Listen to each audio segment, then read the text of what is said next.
Bon matin, bienvenue à la matinale. On est ensemble avec Stéphane Kéry. C'est une joie de vous retrouver pour un moment béni alors qu'on partage la parole, on loue ensemble, on prie ensemble de différents endroits sur cette planète. Alors dites-moi d'où vous venez, le pays, la ville, et n'hésitez surtout pas à me faire parvenir vos sujets de prière sur les infos qui apparaissent maintenant au bas de l'écran. Alors on va démarrer avec ce merveilleux chant qui s'intitule « Dieu d'éternité » de Lincoln Brewster. La petite flèche à votre droite pour les paroles de ce matin. La force est pour celui qui se confie et repose en l'Éternel, oui en l'Éternel.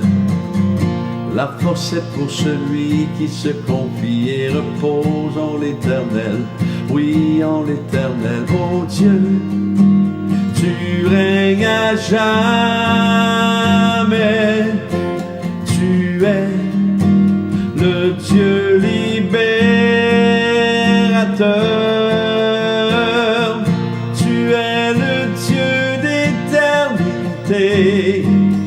Le Dieu d'éternité, celui qui ne faillira jamais.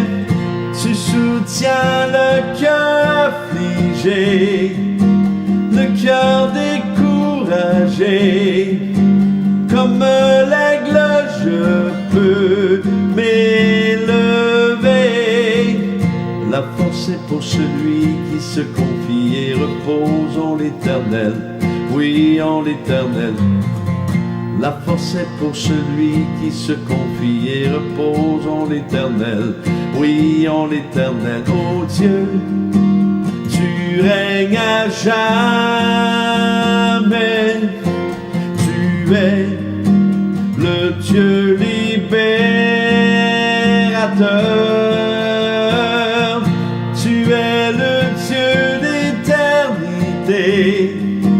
Le Dieu d'éternité, celui qui ne faillira jamais. Tu soutiens le cœur affligé, le cœur découragé. Comme l'aigle, je peux m'élever.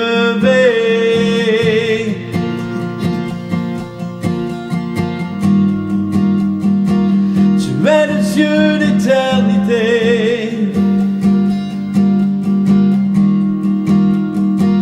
tu es le Dieu d'éternité, tu es le Dieu d'éternité, tu es le Dieu d'éternité.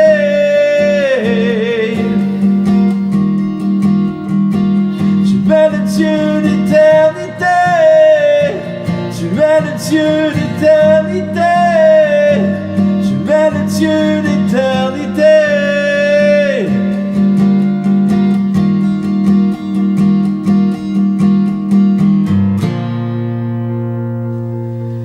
Il est le Dieu d'éternité. Le thème de ce matin, pourquoi me confier en lui, alors qu'on a vu justement la matinale précédente, pourquoi de ne pas se confier en l'homme. Alors on va lire ce matin dans le psaume 18-31, les voies de Dieu sont parfaites, la parole de l'Éternel est pure, il est un bouclier pour tous ceux qui se confient en lui. Ici dans le texte, David n'est pas comme on dit, un poltron, mais est plutôt un homme de guerre qui en a vu avant aujourd'hui. Et malgré ses conquêtes, il sait très bien qu'il a besoin de la protection de Dieu. Et oui, et nous déclarons parfois que nous sommes faibles, mais nous ne devenons pas, surtout pas des moquettes sur lesquelles on s'essuie les pieds. Alors au contraire, Dieu désire que nous soyons forts en lui, puisqu'il nous a donné son Fils et la puissance de son Saint-Esprit.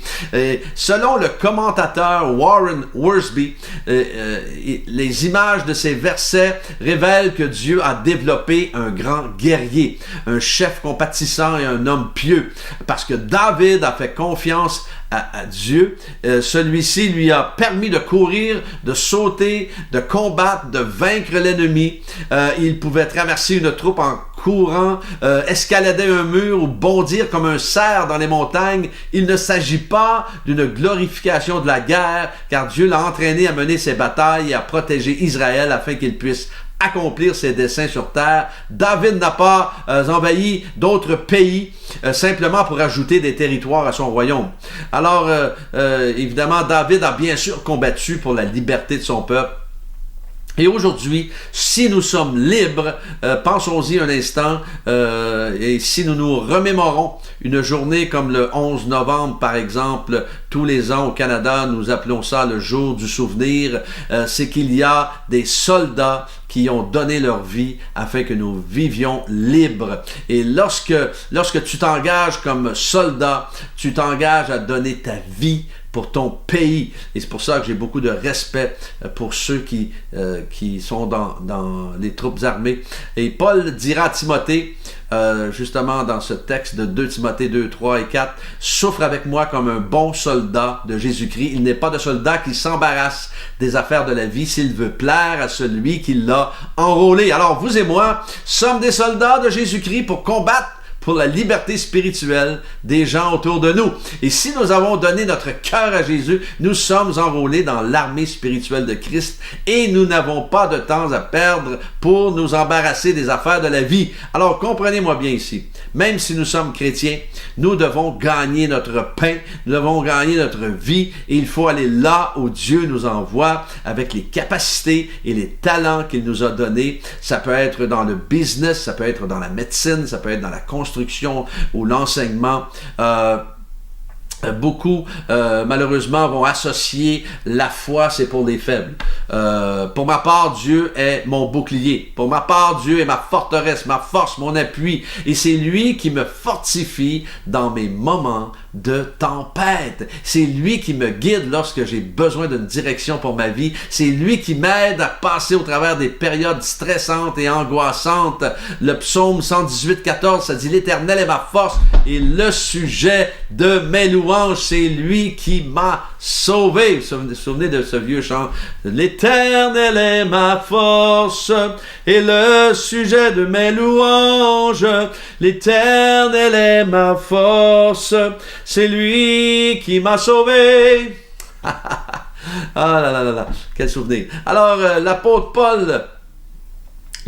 Paul dira justement dans 2 Corinthiens 12, 10, « C'est pourquoi je me plais dans les faiblesses, dans les insultes, dans les détresses, dans les persécutions, dans les angoisses pour Christ, car quand je suis faible, c'est alors que je suis fort. » Évidemment, le Seigneur ne veut surtout pas que nous soyons des gens passifs et impotents.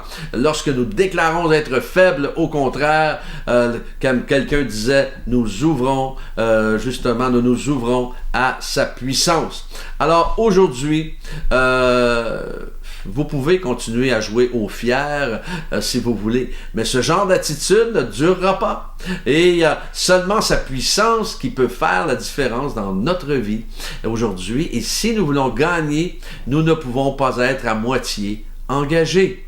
Alors, vous savez ce texte d'Ésaïe 40, 31, « Mais ceux qui se confient en l'Éternel renouvellent leur force. Ils prennent le vol comme les aigles, ils courent, ils ne se lassent point, ils marchent, ils ne se fatiguent point. » Alors, en terminant ce matin, je veux vous encourager aujourd'hui, malgré vos habiletés, malgré vos capacités naturelles, à vous confier en celui seul qui renouvelle notre force, qui renouvelle nos forces, qui est notre bouclier contre les traits enflammés de l'ennemi. C'est pourquoi je vous encourage à vous confier en lui ce matin et en rien d'autre. Il est notre soutien, il est notre libérateur.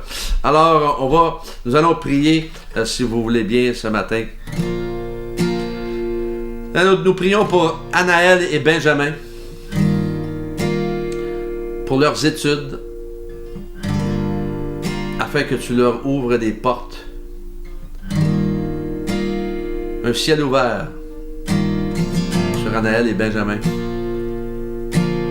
afin de leur donner ce que leur cœur désire, et des ouvertures.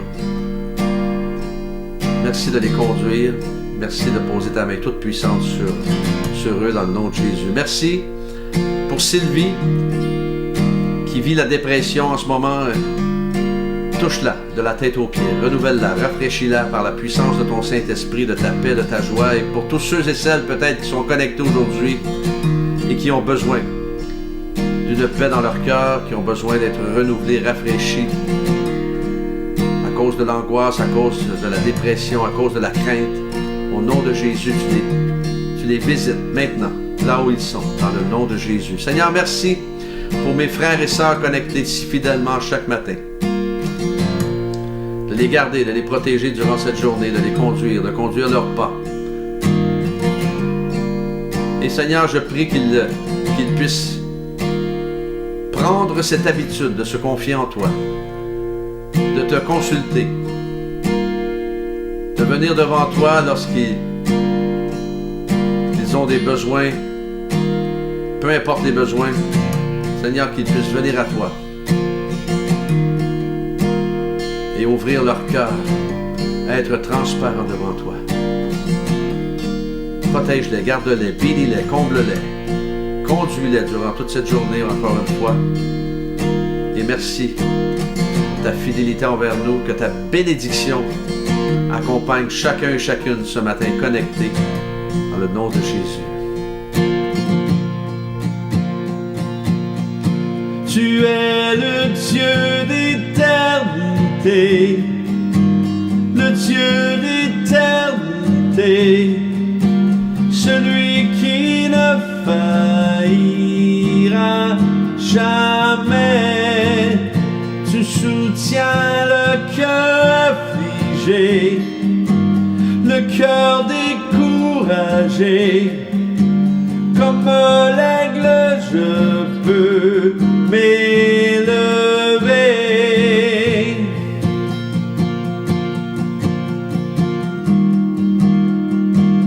Oui, tu es le Dieu d'éternité, celui qui marche devant moi, Seigneur.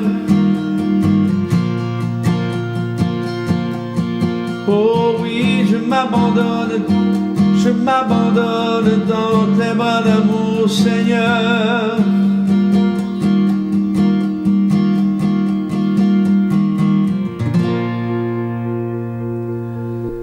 Je veux vous souhaiter une excellente journée bénie, que Dieu vous accompagne et demain, Dieu voulant, on est ensemble